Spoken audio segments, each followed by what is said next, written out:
Akala ko matagal pa ako pala. Yan. Happy birthday. Thank you po, thank you. Thank you po. Sabi nga, it is good to be in the house of the Lord. Amen? Amen. Amen. Kasi ang hirap po na yung umaga. Hirap gumising. Pero mapalad po tayong lahat at nandito. Kompleto naman po tayo. Talagang every quarterly, meron daw po tayong dawn ones. Doon sa dati naming church, every Saturday po ang dawn ones doon. Kaya every Saturday, umaga kami gigising. Kasi dito, quarterly, matagal, every 3 months. Tunay nga po, nagpapasalamat ako sa Panginoon sa aking 64 na taon dito sa mundo. Halata po ba ang 64 na?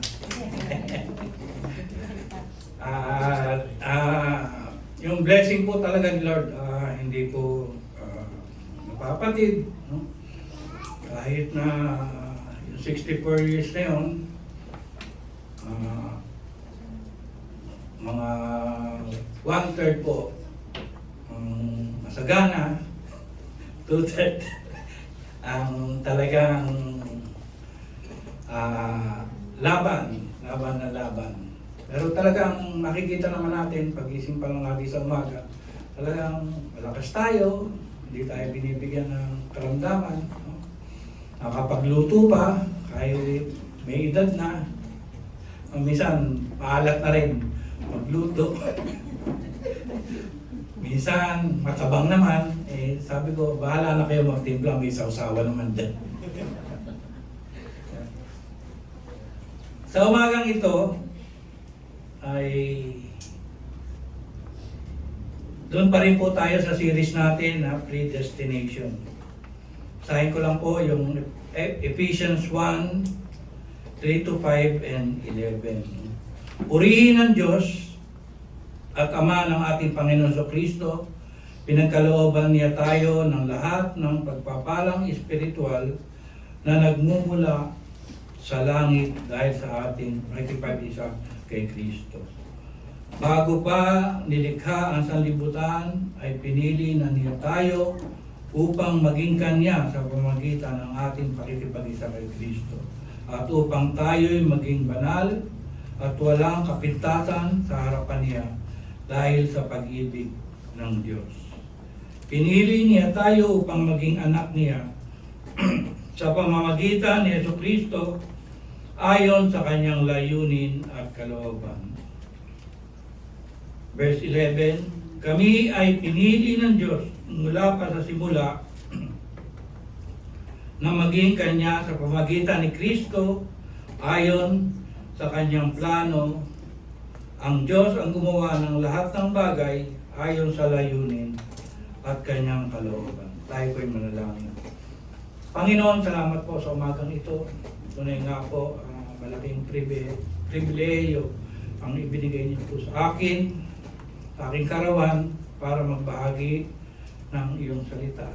Lord, patuloy na gabayan niyo po ako. Gabayan ng iyong banal na espiritu sa umagang ito, na patuloy na ikaw lang ang mataas at maluwalhati. Ito po ang aking panalangin sa pangalan ni Jesus. Amen.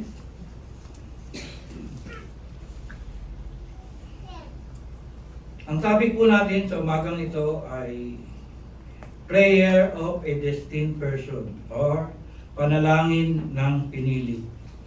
Doon pa rin po tayo sa series ng Predestination.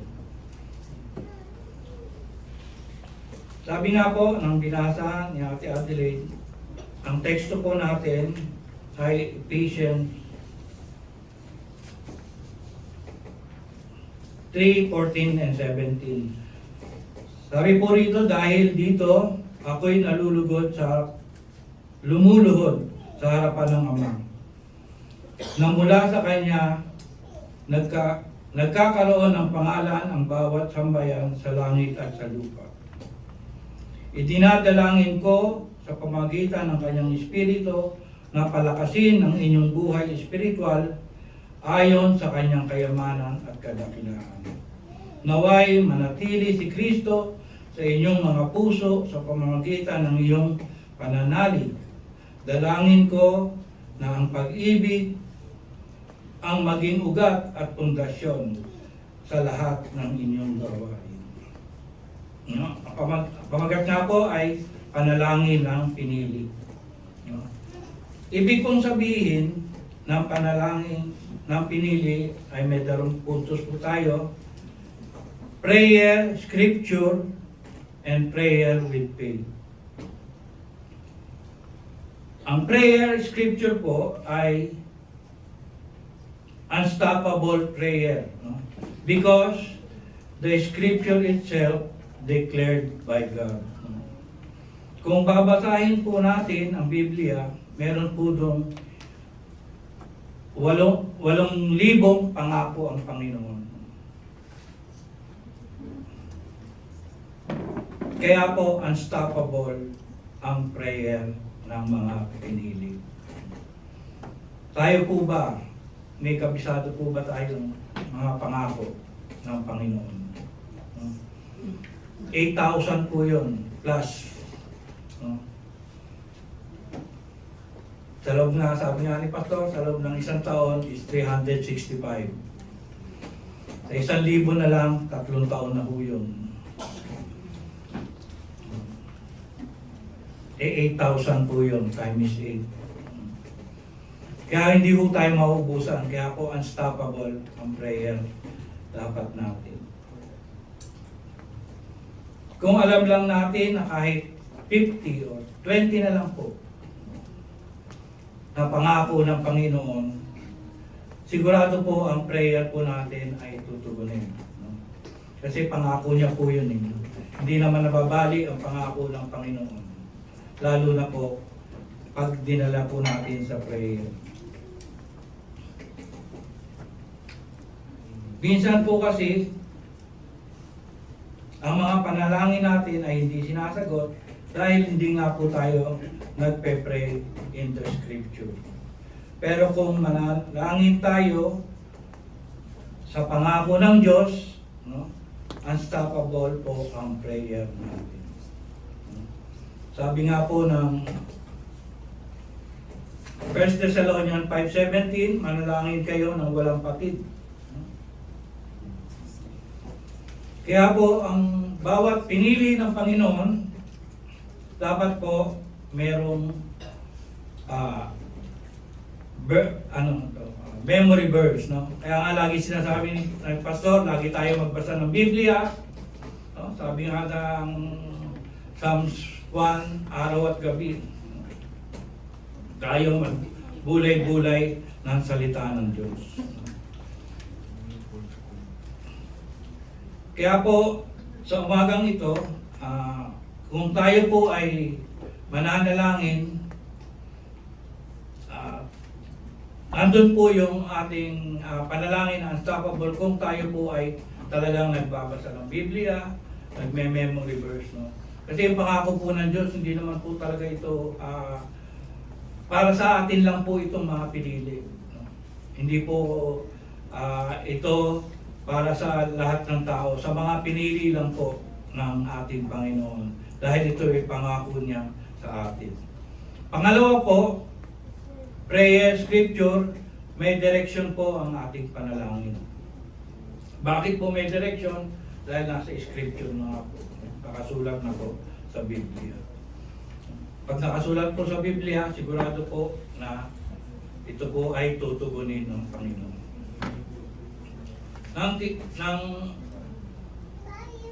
Nang tinukso nga po ang Panginoong Jesus, di ba? Siya po ay sumagot sa scripture. Kaya kung tayo po ay nakahanda, meron tayong scripture na memory verse, no? May direction po ang ating panalangin. Sabi po sa Kawikaan 3 verse 5 and 6, buong puso kang magtiwala sa Panginoon at huwag kang mananahan sa iyong sariling karunungan. Alalahanin mo siya sa lahat ng iyong ginagawa at ituturo niya ang tamang landas. Tama pong direksyon ang ituturo ng ating Panginoon sa ating mga panalangin. At sa awit 119:105, ang salita may ilaw ng aking daraanan at liwanag ng aking landas. Kaya nga po, kaya lang ang mga tao, tayo po, no, minsan tamad po magbuklat ng Bible. No?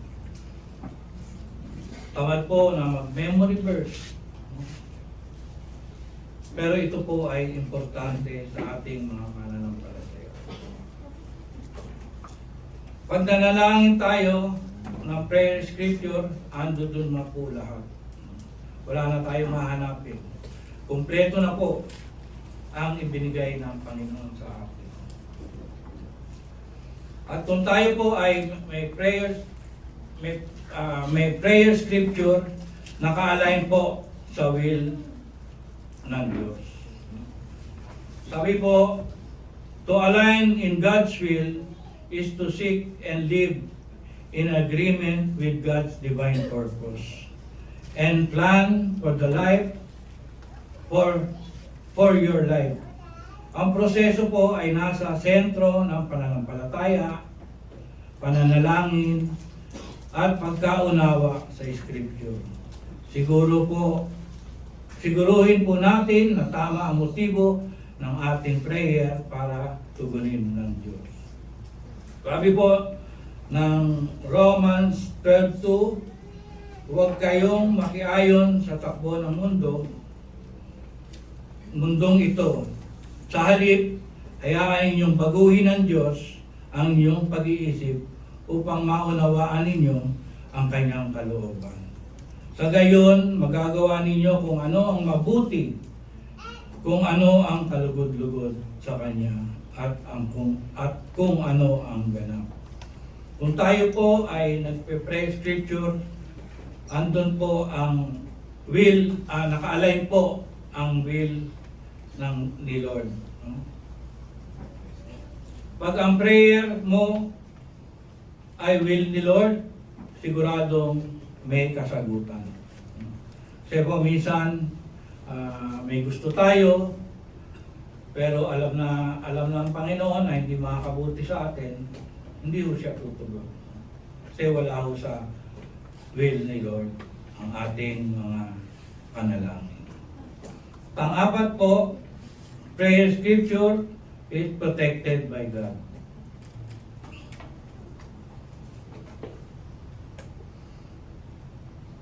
The more na may protection tayo, mas lalo tayo mananalangin. Amen po. Siyempre, kung alam natin na ang panalangin natin ay tutugunin at poprotektahan ni Lord, tayo ay lalong mananalangin. No? Hindi po tayo magbabawalang bahala sa ating panalangin. Sabi ng awit 121:7 and 8, ililigtas ka ng Panginoon sa lahat ng kapahamakan. Iingatan niya ang iyong buhay, iingatan niya ang iyong pagpasok at paglabas ngayon at magpakailanman. Tunay nga po na mabuti po ang Panginoon sa ating buhay kapag tayo po ay patuloy na humihingi at nananalangin sa Panginoon. Dahil yung ating buhay po ay may proteksyon at alam naman po natin na sa mundong ito na talagang napakagulo na po, no? Nandiyan na po yung mga korupsyon sa atin, no? Kaya pala ho pinagbabaha ni Lord para lumabas po ang lahat ng mga pangit na ginagawa ng ating pamahalaan. Nakita niyo po ba yung pinakitang pera, 1 bilyaran? Dangkal na yun. Puno yung bilyaran, di pa nagkasya doon, isang mesa pa. Na talagang kung isipin po natin, pag lumabas kayo, nakita niyo yung mga ibang tao, namamalimos, doon pala, kukuha ka lang. Pero alam naman po natin na hindi ho kalugod-lugod sa Diyos yun dahil galing po sa masamang pamamaraan po yun. Pero makikita na po natin ang kasamaan talaga ng tao. Ang dami na po sa Nepal, sa Indonesia. Sa Nepal nga po, yung Prime Minister inulog sa ilog eh. Hindi lang inulog, binabato pa. Tapos yung asawa niya, habang in-interview, sinasabunutan, hinahampas.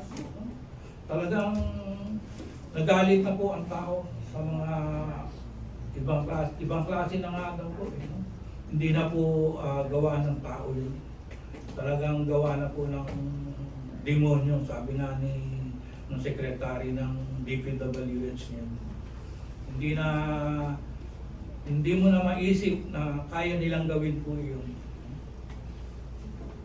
Makakaawa po sila kasi alam naman nila na meron pa nga po na isang galing sa sekta ng born again pero ang dami yung anomalya.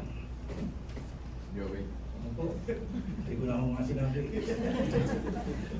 Baka si Joel Austin ang masabi.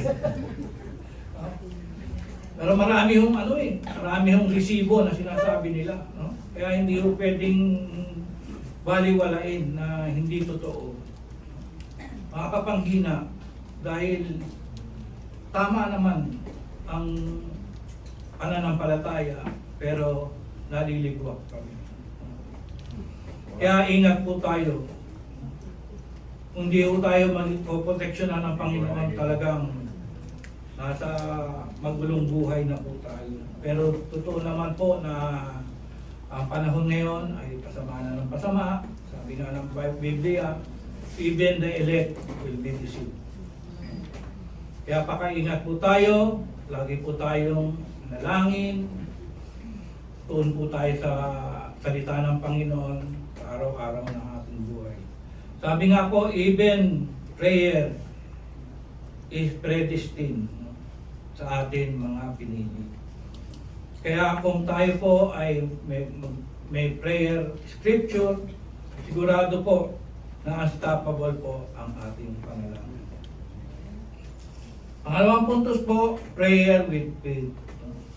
Dito po may tatlo tayong puntos, ang omnipotent na Lord, omniscient ni Lord, at omnipresent ni Lord. Omnipotent is unlimited God. Huwag po natin bigyan ng laki o distansya ang ating Panginoon. No? Dahil po ang Diyos natin ay unlimited God. Maxima power, sabi nga po. Total control. Kaya po pag tayo nanalangin, alam natin na ang Panginoon natin ay omnipotent. Huwag po natin siyang limitahan. Omniscient. Ultimate, ang criteria po ay truth. No?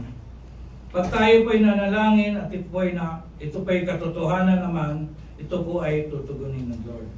Ang prayer, kung ang prayer mo ay to help the poor, siyempre, tutugunin ni Lord yun. Dahil kagustuhan niya yun. Kung ang prayer mo ay tulungan ka na ibahagi ang kabutihan at pag-ibig ng Diyos, bibigyan ka ng Lord ng katugunan. Bibigyan ka ng Lord ng lakas ng loob para magbahagi ng salita niya. Dahil ito po ay sa katotohanan lamang. Gusto naman po ni Lord dito. Pero kung kasinungalingan po, alam naman ng Diyos yun. Dahil alam ng Diyos ang lahat ng iyong ginagawa. Example po sa trabaho. Gahanap po tayo ng trabaho at ibinigay sa atin ni Lord ito at mawawala ka naman sa church. Mabuti pang huwag ka na magtrabaho. Ibig sabihin po, Kung maganda naman ang trabaho mo at binigay ni Lord, sama, dapat lalo kang maging aktibo sa iglesia. Amen po? Kasi blessing po yun eh. Blessing ni Lord yun. Na idinadaan sa iyo ang blessing at ibabahagi mo naman sa mga kapatira. No? O kaya sa negosyo, no? Wag naman po magninegosyo tayo kahit linggo bukas. Rest day po yun. Bigyan po natin ng pahingahan ang ating katawan. Omniscient in God, pag hindi mabuti, hindi ito patutugunin. Pero kung gagamitin mo naman sa kaluwalhatian ng Diyos at siguradong tutugunin ng Diyos. Omniscient appeal sa truth. At pag nakita naman ng puso natin, ang puso natin ng Diyos, gagamitin natin ito sa ministry, ibibigay ito ng Panginoon.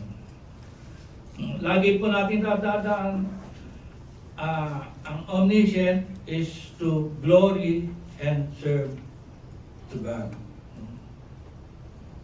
Tunay nga po na alam naman po natin na all-knowing ang ating Panginoon. Wala po sa kanyang may tatago, wala po sa kanyang may lilihim. Lahat po ng nasa puso natin, lalo na pag tayo ang pinili, alam niya kung ano ang motibo natin, kung pangit ba, maganda ba, o ikakaluwalhati ng Diyos. No? At ito'y ibibigay ng Panginoon. At ang panghuli po, ang omnipresent. Extension of all parts of the universe and creation. Wala pong limit si Lord. Lagi siyang nandoon, lagi siyang kasama natin, lagi ang presensya niya ay nasa ating kalagitnaan. Kaya ang ating panalangin po ay laging naririnig, tinutugon, at pinagpapala ng Diyos. Prayer with faith is biblical faith. And biblical Christianity. Sabi nga po sa Luke 11:12, hindi ka bibigyan ng scorpion kung humihingi ka ng itlog. Ganon po kabuti ang Panginoon. Meron na po ba itong humingi ng pagpapala ay lalong lumubog? Siyempre po, hindi po kagustuhan ng Diyos. Lahat po ng ibinibigay ng Diyos sa atin, sa ating mga panalangin, ay yung ikabubuti po na atin. Yung ikalalago natin sa ministry, yung magiging buhay kaganap-ganap, kalugod-lugod sa ating Panginoon. No? Ako po bilang inyong deacon, talagang ang pinagpe-pray ko po sa Panginoon na laging magamit ako sa iglesyang ito. Kasi parang 64 na nga po ako. Lapit na ako sa edad ni Elder Amado. Na kahit na matanda na, no, magamit pa rin ang Panginoon. Ang panalangin ko nga sa Panginoon, pagtanda ko, huwag mawala. Pag tumanda pa, matanda. No? Yung nag-uulyanin na. Na huwag mawala sa isip ko na mahal ko ang Diyos. Na iintindihan ko pa rin yung ginawa sa akin ng Diyos. No? Kasi mahirap po pagka matanda na, no? Yung nakaupo na lang. Tutumba ka na lang. Ewan ko, pangkunin niya na lang ako. Kaysa makalimutan ko, mahal ko siya. Amen po? Amen. Very good. Kaya ngayong umaga po, patuloy na tayo ay mananalangin at hihingi ng gabay sa Panginoon at kaloob ng Panginoon. At salamat po sa mga kapatiran na patuloy na pinagagamit ang kanilang buhay sa ating Panginoon. Tayo po'y manalangin. Panginoon, salamat po sa salita mo. Panginoon, kami pinagbulay-bulay. Naway patuloy ka namin pasalamatan at kami ay iyong mga pinili. Patuloy kami manalangin through Scripture, Panginoon, at patuloy na patatagin ang aming pananampalataya dahil ikaw ay Diyos na magpangyarihan sa lahat. Salamat, Panginoon, sa oras mo na patuloy na kami ay ginabayan sa umagang ito. Salamat po, Panginoon. Pati po ang aming panalangin sa pangalan ni Jesus. Amen. Ito na.